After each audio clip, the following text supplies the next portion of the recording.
आज आपण फक्त 2 वस्तू वापरून मस्त चमचमीत अशी रेसिपी बनवणार आहोत, जी बनवताच लगेच संपून जाईल. खूप चटपटीत होते आणि झटपट तयार होते. तर त्याच्यासाठी आपल्याला या प्रकारची छोट्या साईजची बटाटी घ्यायची आहेत बघा. आजकाल मार्केटमध्ये खूप स्वस्तही भेटतात आणि खूप जास्त प्रमाणात ही मार्केटमध्ये आलेली असतात. तर ही मी स्वच्छ धुवून घेतलेली आहे. त्याच्यानंतर कुकरमध्ये टाकून आपल्याला याची एक शिट्टी करून घ्यायची आहे. कुकरमध्ये थोडंसंच पाणी घालायचं आहे, कारण आपल्याला ही बटाटी जास्त शिजवायची नाही आहेत. फक्त 50% आपल्याला ही बटाटी शिजवून घ्यायची आहेत. खूप जास्त शिजवली तर त्याचा गाळू होऊ शकतो. तर मी याची एकच शिट्टी करून घेतलेली आहे. बटाटी आपली 50% शिजलेली आहेत, खूप जास्त प्रमाणामध्ये शिजलेली नाही आहेत. तर याची आपल्याला साल काढून घ्यायची. जर तुम्हाला काढायचे असतील तर काढा, नाही काढले तरीसुद्धा चालतील. बटाटे सुरुवातीला स्वच्छ धुतल्यामुळे नाही काढले तरीही चालतील. आपल्या आवडीनुसार तुम्हाला काढायचे असतील तर काढा. तर सगळ्या बटाट्यांची मी इथे साल काढलेले आहे. त्याच्यानंतर याच्यामध्ये आपल्याला चवीनुसार मीठ घालायचं आहे. तुमच्या आवडीचे कोणतेही मसाले तुम्ही याच्यामध्ये वापरू शकता. त्याच्यानंतर 1 चमचाभर आपल्याला किसलेलं आलं घालायचं आहे. त्याचप्रमाणे 1 चमचाभर याच्यामध्ये आपल्याला चिली फ्लेक्स घालायचे आहेत. थोडीशी कोथिंबीर घालायची आहे.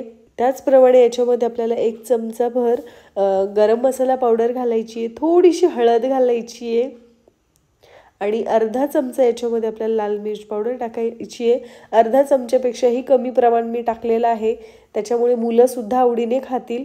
तुमच्या आवडीनुसार तुम्ही लाल मिर्च पावडरचं प्रमाण कमी जास्त करू शकता. त्याच्यानंतर याच्यामध्ये आपल्याला 3 टेबलस्पून तांदळाचं पीठ घालायचं आहे. ते व्यवस्थित मिक्स करायचं आहे. जर तुमच्याकडे तांदळाचं पीठ नसेल तर तुम्ही याच्याऐवजी कॉर्नफ्लॉवरसुद्धा इथे यूज करू शकता. तर तांदळाचं पीठ जे आहे ते आपल्याला पूर्ण बटाट्यांना व्यवस्थित लावून घ्यायचे. जे पीठ आहे ते खालच्या साईडला जाऊन बसतं. तर याच्यामध्ये आपल्याला 1 चमचाभर पाणी घालून जे तांदळाचं पीठ आपण याच्यामध्ये टाकलेलं होतं ते पूर्ण बटाट्यांना व्यवस्थित लावायचं आहे. जर तुम्हाला पाण्याचं प्रमाण कमी वाटलं तर परत थोडंसं पाणी याच्यामध्ये तुम्ही टाकू शकता आणि छान अशी आपल्या बटाट्यांना मसाल्यांची कोटिंग करून घ्यायची. मला पिठाचं प्रमाण थोडंसं कमी वाटलं म्हणून मी परत 1 चमचाभर तांदळाचं पीठ याच्यामध्ये टाकते आणि हलकंसं पाणी याच्यामध्ये टाकून आपल्याला बटाट्यांना छान कोटिंग करून घ्यायची आहे. म्हणजे आपले जे बटाटे आहेत ते मस्त कुरकुरीत होण्यास मदत होते बघा. जेवढे कुरकुरीत होतील तेवढी त्याची टेस्ट छान लागते. त्याच्यानंतर मी इथे मिरेपूड घेतलेली आहे. याची पावडर माझ्याकडे ऑलरेडी होती म्हणून मी ती टाकलेली आहे. तुम्ही याची पावडर तयार करून सुद्धा टाकू शकता. याची चव खूप भन्नाट येते. तर हे नक्की टाका. हे परत मिक्स करून घ्यायचं आहे आपल्याला. त्याच्यानंतर कढईमध्ये आपण तेल चांगलं गरम करून घेतलेलं आहे. त्याच्यामध्ये जेवढे बसतील तेवढे आपल्याला बटाटे सोडायचे आहेत आणि मीडियम टू हाय फ्लेमवर तळून घ्यायचे आहेत. लो फ्लेम करण्याची गरज नाही आहे. जेवढं तुम्ही हाय फ्लेमवर कराल याच्यामध्ये तेल अजिबात राहत नाही. जर तुम्ही लो फ्लेमवर तळलं तर थोडंफार हे तेलकट होऊ शकतात.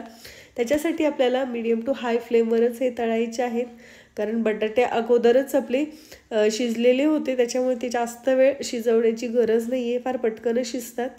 हे पहा मस्त कुरकुरीत असे झालेले आहेत बघा. त्याचा रंगसुद्धा खूप छान आलेला आहे, पाहू शकता. तर हे आपले बटाटे आपल्याला काढून घ्यायचे आहेत. मस्त रंग आलेला आहे आणि कुरकुरीत असे झालेले आहेत बघा. पाहू शकता. याप्रमाणे जे बाकीचे बटाटे होते ते सुद्धा मी तळून घेतलेले आहेत. तर तुम्ही संध्याकाळच्या वेळेस खाण्यासाठी किंवा मुलांना टिफिनमध्ये सुद्धा देऊ शकता किंवा मुलांना मधल्या वेळेत खाण्यासाठी हे बटाटे तुम्ही बनवू शकता. मस्त आणि चटपटीत असा हे स्नॅक आहे.